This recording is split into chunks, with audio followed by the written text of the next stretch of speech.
Over 7,500 Facebook shares, makes it one of their most shared videos to date.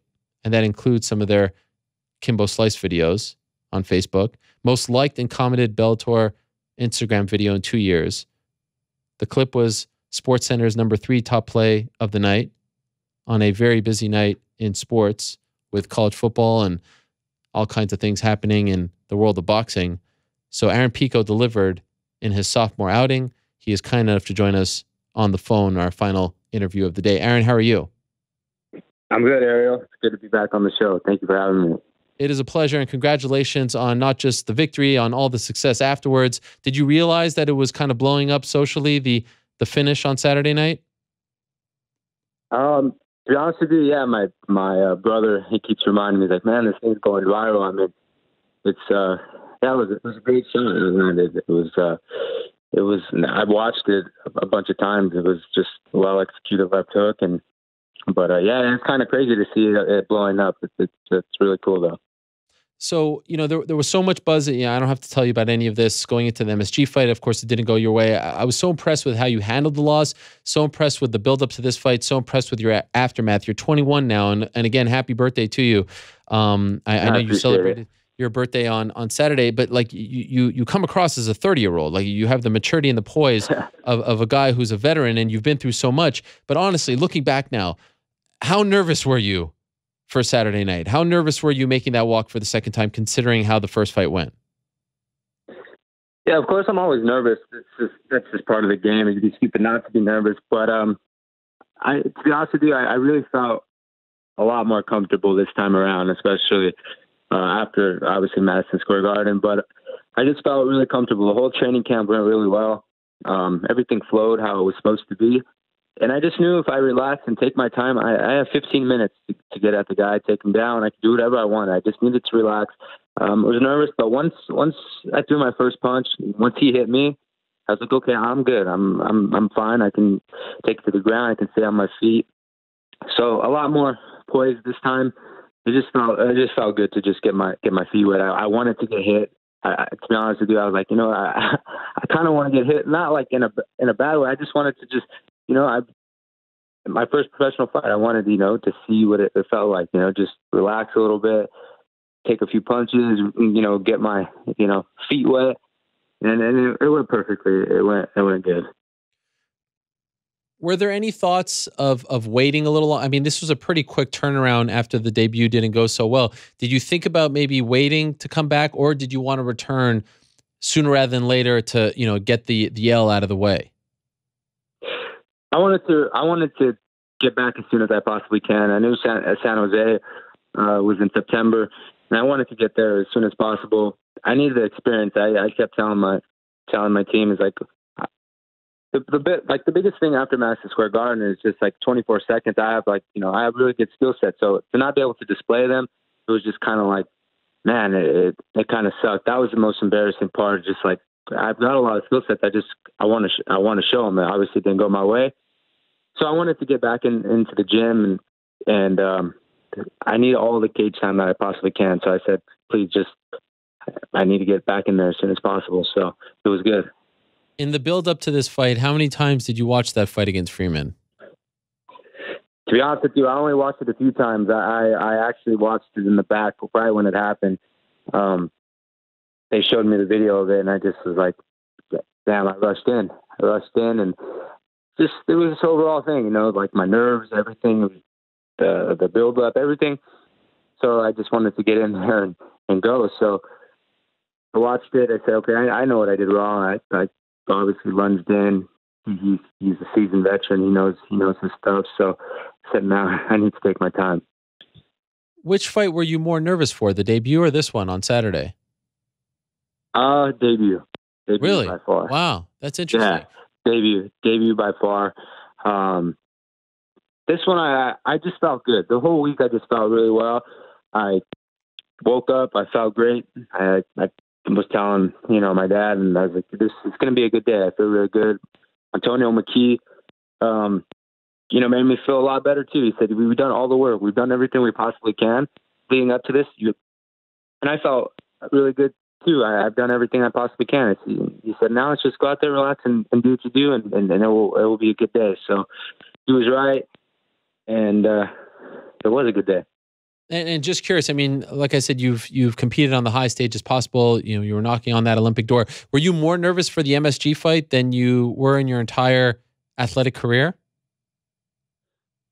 No, I was actually the most nervous I've ever been was probably the Olympic trials. Okay. That was probably the most nervous I've ever been. I'm sure I was nervous too. I always get nervous. It's just like one thing that my mom has always told me is like, if you're not nervous, then there's something wrong. So I always get nervous. It's just being able to control them. MSG was a big deal. But I've been wrestling since I was a kid, and that's one thing about wrestlers is like we deal with so much. We lost and we've come back. So I take pride in being a wrestler. I knew that my back was against the wall this fight. I knew people were going to see how does he respond, but us wrestlers are a different breed. We are, and that's just plain and simple. What was it like dealing with the feedback afterwards? Everyone had a take. You were pushed too quickly. You fought a too experienced opponent. You're not as good as we were told. All that stuff and more. Did you read all that stuff? How did you handle all the backlash that comes with a moment like that? Yeah, everybody always has something to say. I mean, even when you win, everybody will say, "Oh, well, this and that." So you can't please everybody, and that's what I've really figured out in this game and everything. You're not going to please everyone. I've got a great team. I've got a great management. I've got my family behind me. And like I said, the fight against Zach Freeman, I keep telling everybody that was my decision. They said they brought it to the table, and I felt I was ready for it. And like I always say, sometimes I do bite off more than I can chew, but that's just who I am. Sometimes I need people to scale me back. But at the end of the day, on that fight, it was my decision. And sometimes we make the wrong decisions, but that's part of life. You live and learn. And I knew I was going to come back. I have a team behind me that are a ride or die. So they're going to be with me to the end.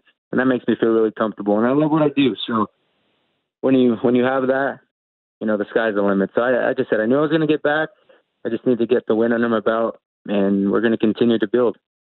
In a weird way, this can be a blessing for the obvious reasons. You know how to come back from adversity, all that stuff and more. But like just to get that loss out of the way, sometimes that can be such a burden as you continue. And now you don't have to worry about that ever. Now you could just do you. You could just go on a streak now. But you have that one. Fine, it's okay.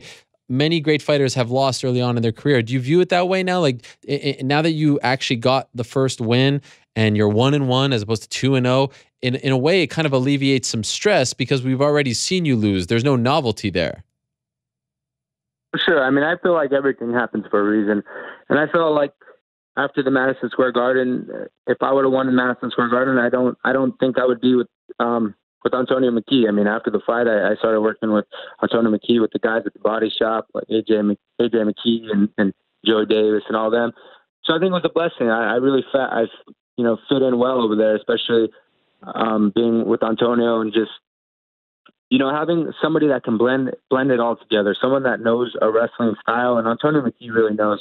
He was a wrestler. He knows how to blend it. He's been in MMA since the infancy stages, and he's grown as a coach. So it was really cool. I think it was a blessing in disguise that it happened, and everything happens for a reason. So everything turned out well. Sometimes it really sucks, though. That was like the most embarrassing day of my life, June 24th. But if there were no bad moments, you wouldn't appreciate the good moments. So right now I'm appreciating everything that I've done so far.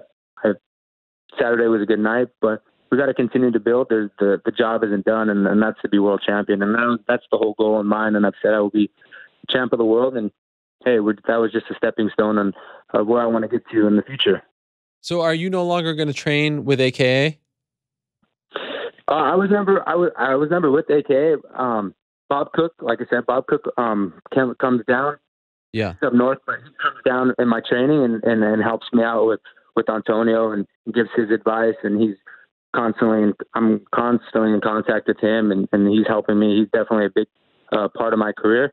But I was never at AKA. I mean, I would go up there to like every now and then to go train, but all my majority of my training is down here in Southern California. But Bob Cook comes back and forth. He's okay. He comes back and forth. Obviously, the fight ended perfectly. You get the win. Anything that you weren't happy with the performance? Anything that you didn't like about Saturday night? Yeah, I think, just sometimes, I mean, I got into like a little slugfest, sometimes just take my time a little bit more rather than just throwing wild, pick my shots a little bit better. But overall, I mean, I'm still new to the game. Just got to get back into the work on my jiu-jitsu, my standing, my striking, my kicks, just overall, I got to get better and better. At the end of the day, to be a world champion, your game has to be all around, especially the way that MMA is evolving. It's getting so crazy. So I'm going to sit down with my coaches, Bob and Antonio and everybody, and figure out what I did wrong, because they're going to have some feedback, which is a good thing. I need of course you want to take all the positives, but the negatives sometimes are the best thing that you need. So we'll sit down as a team and figure out what I did wrong, and we'll improve those for sure. When you connected with that left, what did that feel like? What was that moment like? Do you recall that moment when you connected and you just felt his body go limp like that? Yeah, it just happened. So it's so fast. I mean, it was just like, I don't know, I can't really describe it. It just feels like you hit a pillow. When you hit somebody, like when you knock somebody out, it's like you don't throw it. It's not like a punch where you're swinging and you're just like, you're going to hit them. It just happens so fast. It just feels like you punch a pillow. That's the only way I can possibly describe it. And then I saw him stiffen up, and then I said, yeah, he's out. And it was just like felt like a big, all the weights off my shoulders just came off. And then that's when it just felt great. It was a good moment. I was like, dang, that really happened. It really happened. And I just really tried to just seize the whole moment. A lot of people always say, enjoy the moment. You always take that for granted, but I really sat down and just said, man, I really enjoy this. I'm going to enjoy it, because I know as soon as you step out of that cage, it's like, what's next? And so I wanted to really enjoy the moment. And then once I step out, it's like, you got to get ready for the next one. That's how MMA is, because there's people always knocking at the door. They're training and ready to fight you. So I enjoyed the moment. It seemed they didn't show it on television, but it did seem like it took Justin some time to get up, and that was a pretty vicious knockout. Was it hard to fully enjoy the moment in the cage? Because I'm sure you saw him, like he was on the ground for quite some time, right? Was it hard knowing and seeing him in that state? Absolutely. Honestly, it doesn't even really sit well with me. And I know people say that's what you do for a living. It's either you or him. But for me, I mean, in the cage, I want to, knock people out. But when it's all said and done, I've always said he's got a family and I've got a family. We want to just go home and enjoy it. There's people that care about him. And then that sucks to see on TV, I mean, somebody's son getting, knocked out cold. I mean, that just kind of sucks. So I just, I pray that everything will go well for him. Because at the end of the day, we do this for a living, but it's not the most important thing. The most important thing is family. I just want him to go home with his family and enjoy it. So it is what it is. It's part of the sport, and that's something that I gotta realize. And I wish him nothing but the best, and I hope he's doing good. Were you able to talk to him afterwards? No, I didn't see him afterwards. I went back to my obviously locker room, and I didn't see him at all. But I don't know. I didn't see him at all. How did you celebrate your 21st birthday? I just my family and I we walked down to it was pretty cool. It was like a little underground little bar, and I had my beer with my grandpa. I had my first beer with my grandpa, so it was pretty cool. It was a cool moment for us. I had my friends from school that came down since I was I've known them since first grade. My girlfriend was there, my brother, and all the neighborhood guys were there. So it was a cool moment for me, especially with my first win. And we had a good time, and we just chilled out and had a good time.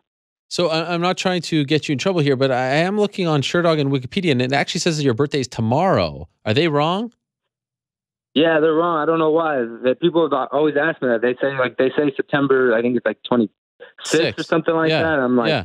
I'm like, no, my birthday's September 23rd. I don't know why it has that, but it's September 23rd. So it was on Saturday, and you got to drink your first beer. You've never had a beer before Saturday night? No, I've had a beer before, but I mean, I don't make it a habit. I mean, I've had one before, but I had one actually first time out in public with my grandpa, so it was kind of cool. He was so excited. My grandfather is like probably my biggest fan. He takes me wherever I need to go for training. He's always there. He's my biggest fan. So to just finally get the win and have a beer with him was a special moment. So it was cool. It was a really good time. I'm not a beer drinker, but I know a lot of people are into this sort of stuff. So just curious, what kind of beer was it? Was it something special? Was it your regular old beer? What kind of beer? It was a Modelo. Is that a big one? Is that like a famous one? It's like a Mexican beer. Oh, okay. All right. Yeah, it was a Mexican beer. Yeah. So you talked about, everyone wanting to know what's next. How soon do you want to come back? Do you want to come back one more time this year? Yeah, for sure. I mean, I know they're going to be in LA. Well, that will be considered 2018, right? The one they're going to have at the Forum. Yeah. I hope to be on that card, especially in LA. I feel it'll be a good card for me. So we'll see. And nothing's been finalized, but I hope I'm on that card. It'll give me some good time to prepare. Right now in my career, early in my career, like, every month counts for me, especially being so young and improving in this game. So I want to take as much time as I can to improve and just keep building. This was a great win for me. It was great for me to get my feet wet, but now I just got to keep building because at the end of the day, the main goal is to be world champion. So, short steps, but long visions. And are we sticking with 145? Yeah, I was sick at 145. It's a perfect weight for me. I felt good the whole training camp. My eating is really, really good. I mean, I don't really watch what I eat. I mean, I just eat good all year long. It's just good, especially for all the training that I do. I have to eat the right things. So the weight came off really easy. I mean, I weighed in 2 pounds under, and I came in, like 156 on fight night. I felt great. So. I like this. I like the way that the California are doing the weigh-ins. You weigh in before your fight. I think it's great. It works in my favor. So 145 is a perfect weight for me. Congratulations on the win, Aaron. It's to me like stories of redemption, comeback stories. They're almost just as, if not more interesting than, like the Phenom stories. And you were already the Phenom for so long, but now we were thrown this curveball as far as your career narrative is concerned, and the way you responded, and the actual performance, and then the finish, and the way you handled it on the mic, and just every step of the way, it's just so fascinating to me, and it's so admirable the way you conduct yourself as a 21-year-old now. So kudos to you. Congratulations on getting that first win, and congratulations on being able to come back from adversity and showing people that getting embarrassed, as you put it, at MSG of all places in your pro debut isn't a death sentence for your career. You're able to come back, you're able to be better than ever and still kind of continue on your way and achieve those goals that you set out to achieve. It's very inspiring stuff, and it's very admirable. So again, much respect to you. Kudos to you. Tip my cap to you. Thank you for coming on. Enjoy that victory for a little bit, and I look forward to seeing you again in early 2018. As you said, you want to be on that card on January 20th. I think it's a perfect place for you. So looking forward to that as well. Thank you, Ariel. Thank you for having me on. I look forward for the future. Thank you. All right. There he is, Aaron Pico. Appreciate his time. What a great performance on Saturday. You have a ton of prospects out there. They are a dime a dozen, and he was at the top of the list. There's no doubt about it, and he's still at the top of the list. But to see him respond the way he did, and look, he's not beating the best that the 145-pound division in Bellator has to offer, but still, to come back from that, I mean, that could break a lot of people. That was embarrassing. 20-something seconds at MSG on pay-per-view. I mean, everyone second-guessed it, including myself. It was too soon. It was too big of a stage. It was an opponent that was just too experienced. Man comes back, fights an opponent with more fights under his belt and gets a knockout like that in the first round.